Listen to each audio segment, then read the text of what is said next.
Hi guys, so today we're looking at a slightly unusual product. I'll say that this product is definitely the result of circumstances, and this is the Barry M Sanitizer Proof Top Coat. Yeah, I didn't even think that hand sanitizer would be an issue for your nails, but we'll see. So it is just a clear top coat, and yes, there's teeth marks on the lid of mine so you can get it open. It is $3.99. Their ordinary wet set quick dry top coat is $2.99. I picked that up just so it was closer to a direct comparison. I actually painted my nails on Tuesday night, it's now Thursday. If anyone wants to know, this is Orly Flight of Fancy. It's purple, we like purple. And it's this shade. So this is the wet set quick dry top coat, which I would say was touch dry in about 5 minutes. And then on the other hand, we have the sanitizer proof top coat. I don't know what happened. So I woke up on Wednesday morning and my nails were messed up. So I took it off and I done them again and they're still messed up. So at the moment I'm thinking, okay, it reacted badly with that nail polish. I will need to try it with another one. But while it's already messed up, this is when we're going to do the Sanitizer Test. So I am working today, but I'm just going to be throughout the day applying sanitizer to my nails. I think we're going to go with my thumb nails because they give us a nice big surface to compare to. Also it seems slightly less messed up than my other nails, so it may be the fairest test. So yeah, that's what I'm going to be doing for the rest of the day. I'm going to aim for probably about 20 applications. I think should symbolise kind of ordinary use for a couple of days, which is how long I would want my nails to last. So yeah, I will come back with any feedback, and then later I'll come back having tried it with a different polish to see if it's just this top coat or if it somehow just reacts funny with this brand, which would be interesting. Right, so I'm back for a quick check-in. I've only actually applied this about 11 times. I have just been applying it to my nails because I don't really fancy wrecking the skin on all my hands. Hope you guys understand. So I'm fascinated to be reporting that it makes a difference. What I now need to figure out is whether there's any nail varnishes that it doesn't make go all weird and bumpy, right? Because this is the thumbnail for the protected nail.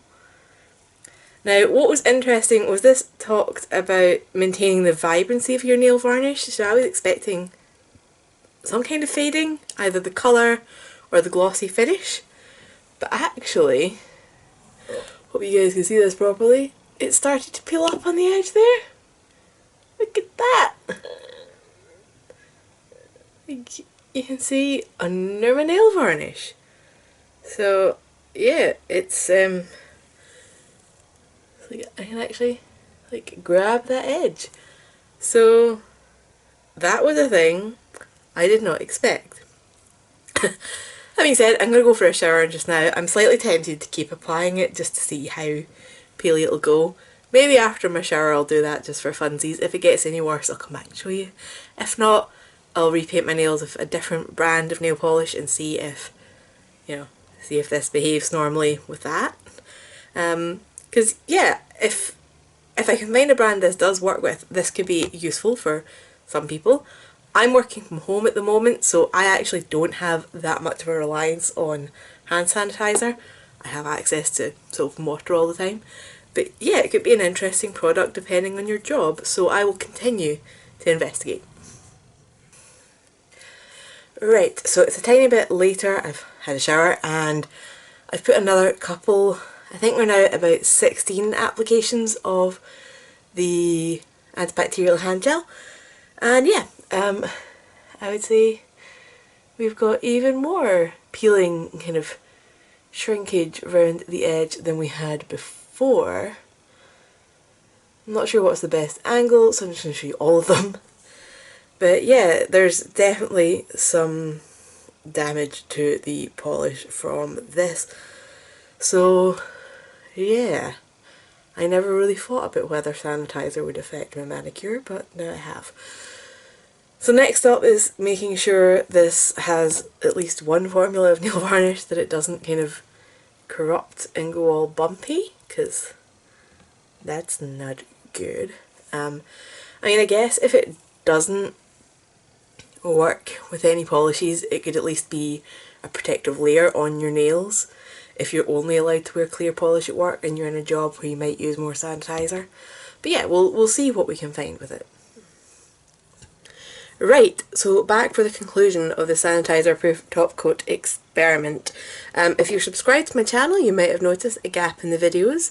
When I said in the beginning of this that I wasn't well, it turned out I had COVID, and that kind of knocked me out for a little bit, so I didn't finish filming. Anyway, we are back, and I have an assortment of nail polishes, brands, finishes, to see if everybody misbehaves with this. So, I did do 2 fingers with the same Orlate one, because what I wanted to do was, they're very messy I know, but they're just for this video. This finger I left to dry for ages before I took the top coat on. Much longer than I normally would. Thinking, it can't mess up once it's basically dry. It can. So it really doesn't like this formula. On this nail we have one of the Barry M Under the Sea nail paints. If anybody is really curious, this is Jellyfish. So this is Barry M's own brand, and it's caused the lumpy bubbliness in this as well. If it doesn't play with your own brand, that's just weird. I also tried a matte Barry M polish. Now this is an actual matte, not just cream matte, but now it has a gloss top coat on it. This is Beach Club from the Velvet Matte collection, and it was okay. It's got some bubbles on there, but nowhere near as bad as the shimmer shades. But again, why? Why is it making this bubble? This was nice and smooth when I painted it on. It even looked smooth when I initially put the top coat on, but then it started to bubble up. Next nail we have a Kiko Power Pro nail polish, and this is black, so it's going to be quite hard to see. But it also has the bubbles and bumps from this, so it doesn't really work with that either. Next brand we have an H&M shade, which is called Faded Myrtle, if anybody's interested. And this is also a creme polish, not matte. This is the only one that was like matte. And I'm going to put more fingers up so I'm not being rude. This isn't as bad as the others, but there is definitely some wee bubbly bits have appeared, but it's definitely not as noticeable with the matte colours and not as noticeable with dark colours. Next nail we have an Inglot shade. I kind of love this. Shade 693. I wish they had proper names, because saying I love 693 just sounds weird. But anyway, again, done a messy job painting my nails. This one is a really dark colour with a tiny bit of shimmer in it. Right, see it there? So we still have the bubbles. They're not quite as bad as the really shimmery shade, but they are worse than the matte shade. Last but not least, I have this Illamasqua polish in the shade Facet, which is a really cool kind of grungy grey with like an old goldy shimmer in it, and it's on my pinky nail, and it's very hard to see anything at all. There is little tiny bumps have appeared. You can feel them if you go like that, but it definitely doesn't look as bad. So I would say in terms of finish, shimmers, this seems to completely wreck. Don't know why. Not a scientist. Mattes, slightly better. Matte base with a glitter in it rather than a full shimmer pigment through the whole polish. Very hard to see the effect that it's had. So this is probably your best bet if you really feel the need to use this. But ultimately I am going to say that this is a goodbye product.